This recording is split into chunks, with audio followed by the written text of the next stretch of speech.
Saya melihat bahwa eh, kedua-duanya ini nervous, tapi paling kelihatan nervous itu si Sanasnya. Perhatian dari awal tangannya itu main tangan terus itu. Baru kemudian ketika JJ sudah mengemukakan bahwa semua orang istilahnya semua orang bisa salah lah segala macam gitu, dia memilih untuk menyelesaikan secara internal.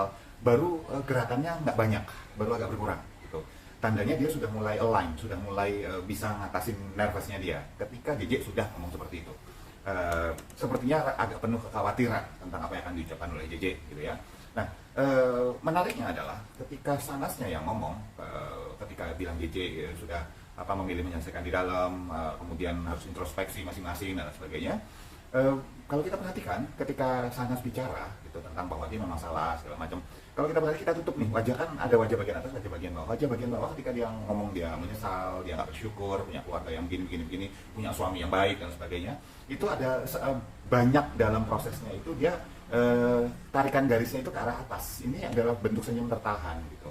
Buat saya, kalau kita bicara menyesal, kita bicara seseorang yang benar-benar istilahnya khawatir kehilangan gitu lah ya. Ekspresi dasar yang terlihat itu adalah ekspresi takut, yaitu ini kencang, ini datar gitu, atau dan atau sedih gabungan. Ini turun, alis samping alis itu turun gitu. Nah ini nggak keluar dari Sanas. Jadi buat saya bukan masalah nggak nyesal ya, menyesalnya iya. Pertanyaannya adalah menyesalnya kenapa?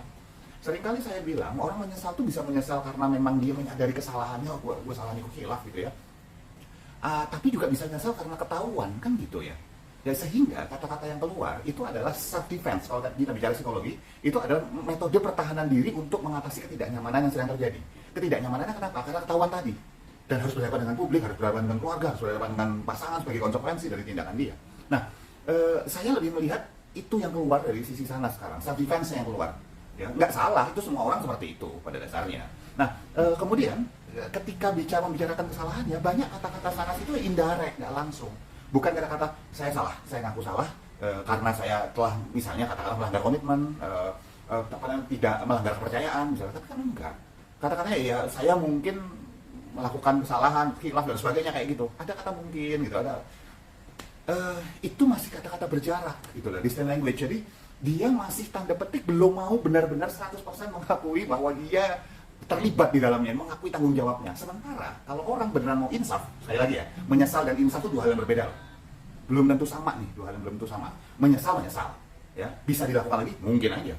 Insaf beda lagi. Nah, untuk orang insaf, dia perlu menerima, bener-bener ngakuin saya salah. Jadi saya nggak berkaitan dengan mungkin saya salah, mungkin saya memang lupain. Ya, untuk insaf, akuin, berani ngambil tanggung jawab, mengakui. Nah, itu kemungkinan besar insaf ya. Buat saya ini masih meragukan nih, ya. Buat saya masih meragukan hal tersebut. Apakah ini memang karena begini aja seperti insaf, terus nanti kemudian akan diawasi nggak sama kemudian jadi posesif nih jadinya nih. Ya jadi posesif gitu, mana-mana diawasi, makin nggak nyaman. Terus nanti ada yang bisa bikin nyaman, bisa kejadian lagi. Ini sebetulnya siklus. Ini bahaya gitu kalau nggak ditangani oleh profesional. Ya, jadi apa yang terjadi? Sekarang ini masa-masa kritis. Masa kritisnya bukan pas ngomongnya, masa kritisnya adalah setelah mereka bikin komitmen, bagaimana sejauh apa mereka bisa megang komitmen tersebut. Ya. Nah, untuk Sanas, buat saya, apa yang dia lakukan bisa jadi bukan karena dia nggak sayang sama JJ. Ini buat JJ juga ya. Bukan berarti dia nggak sayang sama kamu gitu, sayang sama JJ. Tetapi bisa jadi hubungan yang pernikahan tersebut, sana mungkin sudah cukup lama, mungkin sudah saling biasa satu sama lain, tantangannya kurang. Ada kurang seru, kurang kebandelan-kebandelan yang dilakukan berdua gitu loh. Petualangan dilakukan berdua. Udah mungkin sibuk dengan anak-anak, sibuk dengan kegiatan masing-masing. Jadinya kayaknya kalau ada orang lain jadi tantangan baru, dan ini nggak cuma buat Sanas ya, juga bisa buat orang lain di sekitar kita dan juga buat JJ juga termasuk. Bukan berarti JJ-nya nggak bisa loh. Tapi bisa jadi dia sejauh ini bisa jaga komitmen dengan baik. Dan buat JJ, coba deh agak memperlakukan Sanas beda. Yang kayak zaman pacaran dulu misalnya, yang seru, yang dia nggak ketebak sama Sanas gitu loh, sehingga tetap hidup tuh perasaan dan seru, jadi petualangan baru. Itu sih seperti yang dibutuhkan oleh Sanas. Oke, mungkin dari gesturnya JJ sendiri, dia menerima atau seperti apa sih gesturnya sendiri? Di awal dia memang masih nervous, kelihatan juga gitu ya, tangannya gini kayak megang tangan gitu.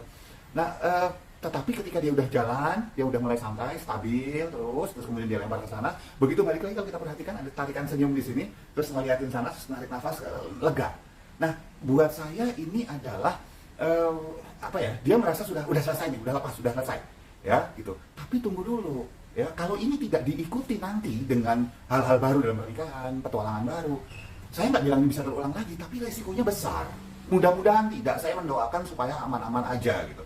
Tetapi kan kondisi psikologis dan mental emosional seseorang bisa berubah-ubah. Hati-hati buat saya, ya, buat JJ, jangan langsung tanda petik cepat puas.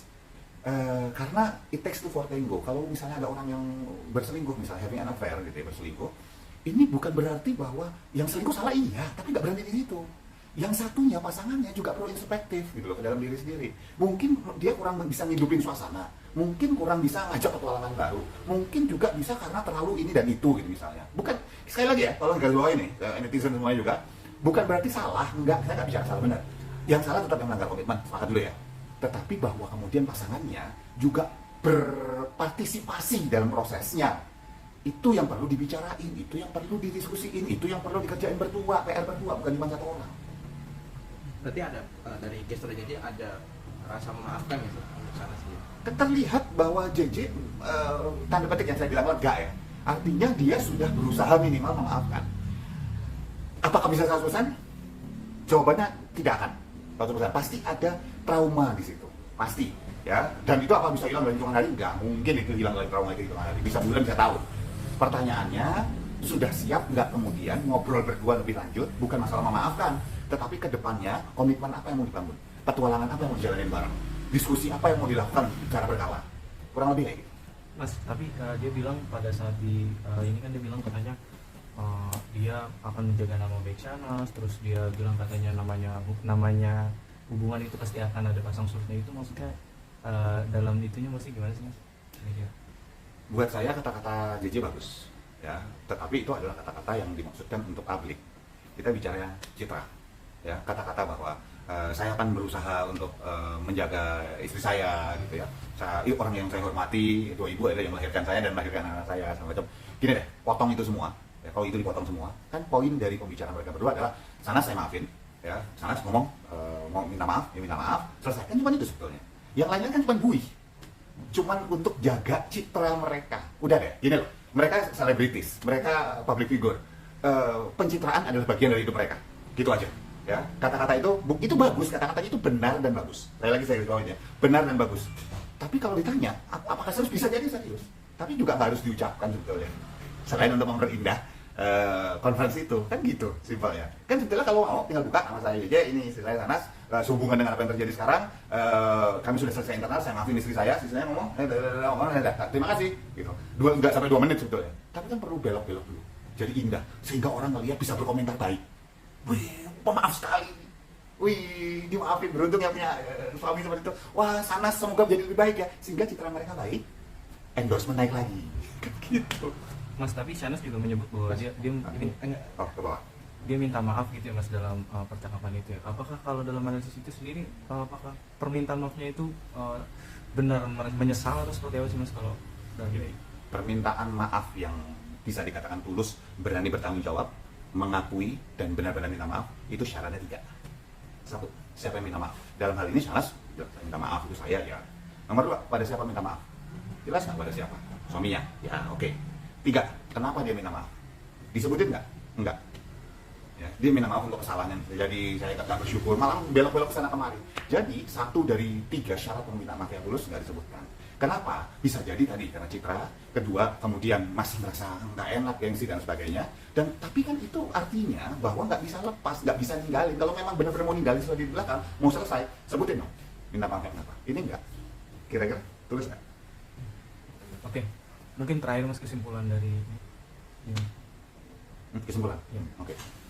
Buat saya, Shahnaznya sendiri masih ada yang dia tahan. Yaitu buat saya, dia bisa faktor gengsi, bisa faktor bahwa dia itu sebetulnya hanya minta maaf karena saat itu berada dalam kondisi tanda petik terdesak, ketahuan. Ini kata-katanya Rihanna bagus nih penyanyi ini. Ya, you only feel sorry because you get caught. Kamu nyesel karena kamu ketahuan. Gitu loh. Ya, kalau nggak ketahuan, akan nggak berhenti pertanyaannya, ya. Tetapi karena ini sudah jalan semua, udah kejadian, saya pribadi akan mendoakan supaya JJ dan Shahnaz lebih baik lagi hubungannya, bisa langgeng ke depannya. Dan sekali lagi, bukan cuma Shahnaz nih ya, Shahnaz nggak usah gengsi deh, akuin bahwa memang salah, dan salah ya salah gitu, berani gitu loh, tanggung jawab, akuin. Buat JJ-nya, well, jangan cepat puas atas sebuah pengakuan kesalahan dan permintaan maaf karena nggak berhenti sampai sini. Ini masih panjang. Apa mungkin terulang? Semua kemungkinan ada kan. Dan JJ-nya sendiri ingat bahwa JJ punya trauma loh pastinya. Dan kalau ini nggak selesai, itu bisa tereskalasi, bisa naik nanti, bisa jadi malah jadi ribut, bisa jadi ini itu dan sebagainya. Ya, hati-hati. Buat saya ini tetap patut ditindaklanjuti oleh kalian berdua, oleh JJ dan Sanas, untuk bisa punya rumah tangga yang lebih baik. Tantangannya besar soalnya. Mas, satu lagi mas, ketika dia minta maaf itu dalam ekspresinya itu JJ ini benar-benar 100% menerima permintaan maaf dari Sanas sendiri nggak sih mas, kalau dari analisis mas sendiri? JJ terlihat ketika Sanas minta maaf dia ini kok apa namanya, tarikan garis wajahnya nggak ada tarikan marah, nggak ada saya nggak lihat itu, malah beberapa garis senyum tuh kelihatan. Jadi buat saya JJ dan Sanas sudah menyelesaikan beberapa hal di belakang, kita nggak tahu selesainya di belakang berapa ya, di internal mereka sudah ada kesepakatan yang membuat JJ puas dengan hal tersebut. Yang saya garis bawahi, tolong diwaspadai ya J, gitu, karena tetap habis ini ada kesepakatan lagi yang harus dilakukan berkala sepanjang hubungan kalian. Kalau enggak, ini bisa ngaco lagi nih. Bukan selalu kemudian kesana kemari, enggak, bukan itu. Tapi kan enggak harus terjadi perselingkuhan kan untuk terjadi kemudian keretakan dalam rumah tangga. Oke, enak. Oke, jadi kalau ditanya kenapa permintaan maafnya hanya diajukan pada suaminya, karena dia berkepentingan pada suaminya, gitu loh. Kan hubungannya sandungnya adalah dia, si Sanas dengan suaminya, Sanas dengan laki-laki yang di sini, perempuan sebagai istri dari laki-laki yang ada relasi dengan Sanas, itu urusan sisi laki-laki sebelah sana, itu satu. Yang kedua, ini berkaitan dengan hukum. Kalau dia sebutin bahwa saya minta maaf ada sesuatu, artinya secara tidak langsung ada sebuah pengakuan bersalah. Wah, itu bisa jadi pasal loh secara hukum. Nah, ini harus aman. Jadi biar aman, ya udah selesai aja dengan orang terdekat, selesai.